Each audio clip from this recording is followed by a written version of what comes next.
When you think of the story of modern professional wrestling, there are three names who come to mind for me. And those names are Roman Reigns, Seth Rollins, and Jon Moxley, collectively known as The Shield. Over the past decade or so, they have dominated professional wrestling, especially in America. And that's what we're going to talk about today. Welcome to the Wrestling Universe channel. If this is your first time joining us, make sure to subscribe. My name is Cosk, and today I am going to talk about how The Shield took over professional wrestling. Debuting in 2012, The Shield would immediately take the WWE by storm, jumping right back in a WWE Championship match. What followed for the next 2 years was The Shield taking over the company. They would go after every top star, they would have huge wins, they would win championships. The Shield took over the company, it was their era. And in 2014, after a very successful feud with Evolution, they would split up. They would go onto their own things after Rollins would betray the Shield. But this was just the beginning. This is where our story begins. Because we're not here to talk about how successful the Shield was. We're here to talk about the impact these three individual members have had. The Shield was the beginning of their stories, at least on a major platform. Rollins was a former Ring of Honor champion, sure.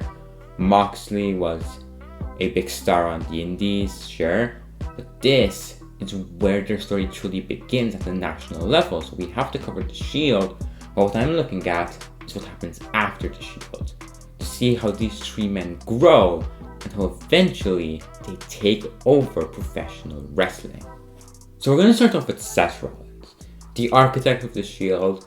Rollins was probably the least important member of the Shield at the time, and it's not taking anything away from Rollins, it's just that Moxley was the de facto leader as he was usually the talker, whereas Roman was the golden boy of the Shield.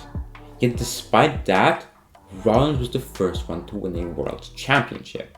He was in the Money in the Bank early into his run with the Authority after turning on the Shield, and then he would cash it in the main event of WrestleMania in arguably the greatest cash-in in wrestling history, in Money in the Bank history, and he would win the World Championship at the main event of WrestleMania, screwing former Shield member Roman Reigns out of that shot.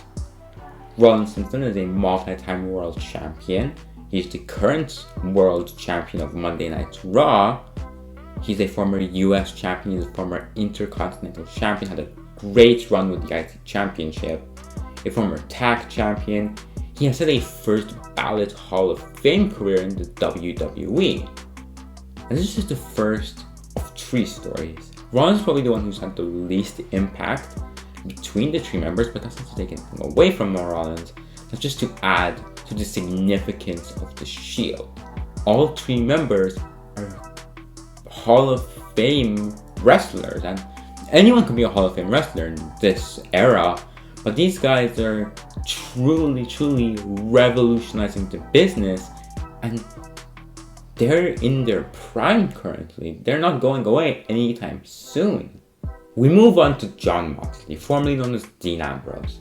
And his time as Ambrose, he was probably the least successful of the Shield. He was a former world champion, he's a Grand Slam champion too. He's held the US title, the Intercontinental Championship, the tag titles. So he's a very successful wrestler in the WWE, sure, but he was never a franchise player for them like Rollins is and like Roman especially is.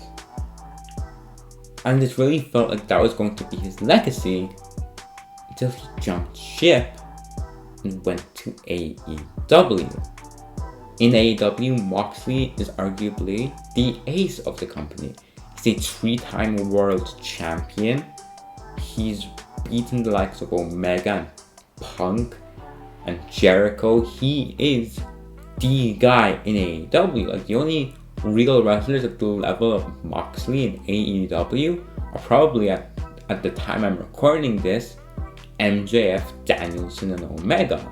He's in the very peak of this company. He's doing what he loves, and he's changed professional wrestling in his time with AEW. Without him, this company may have not had the early success that it did because he was one of their first true top stars. We move on to the biggest star in professional wrestling currently, and that is Roman Reigns. Roman's run post-Shield didn't start out great. He was quite hated by the audience despite being booked as a top star, a top babyface star nonetheless. He got one of the worst reactions I could possibly fathom after the Royal Rumble 2015, with even The Rock being there to kind of make the audience like him more, but it just wasn't working. He had a subpar feud with Brock Lesnar. He had a pretty bad feud with The Authority, where they were trying to book him as an underdog and just wasn't working. And for the past few years, that was the story of Roman Reigns. He could never connect with the audience because he was so manufactured. This all changed in 2020 when Roman Reigns was returned from a break as the tribal chief Roman Reigns. And what followed was one of the greatest runs that you could possibly imagine. Roman Reigns, he won the World Championship immediately, and he's held it ever since. And for 2+ years, Roman Reigns has been the world champion of the WWE. He unified the championships pretty late into this run, around middle, like a year or two after winning, he unified the titles. And the story of Roman Reigns will go down in history as one of the greatest to ever do it. This run, he's been involved in one of the greatest stories in wrestling history, the Bloodline story. Everything he touches turns into gold, and he went from a quite disliked babyface to a wrestler who is so over that they've kind of reached the mainstream. He is a mainstream wrestler. Sure, not to the levels of the likes of John Cena, The Rock, Stone Cold. He's the biggest wrestling star of the modern era that there is. He is truly the head of the table. This is his era, and his roots come from the Shield. So we've talked about Rollins, we've talked about Moxley, we've talked about Roman.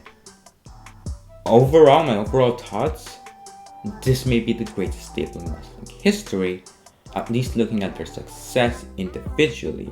You could have arguments like Evolution, of course, but when you look at modern professional wrestling, nobody beats the Shield. We're not just talking about them as a stable, we're talking about them as an individual. They run professional wrestling. Moxley's a top star in AEW, he makes appearances for New Japan regularly. Runs the top star of Monday Night Raw. Roman Reigns is the top star of WWE in general, if not professional wrestling in general. They are all over professional wrestling. They dominate this industry. And to put it in simple terms, the Shield are generational talents. But what do you guys think? Let me know in the comments below. If you enjoyed the video, subscribe for more. It would mean the world. Like, comment, subscribe, all that jazz. Thank you for joining me. Have a nice day.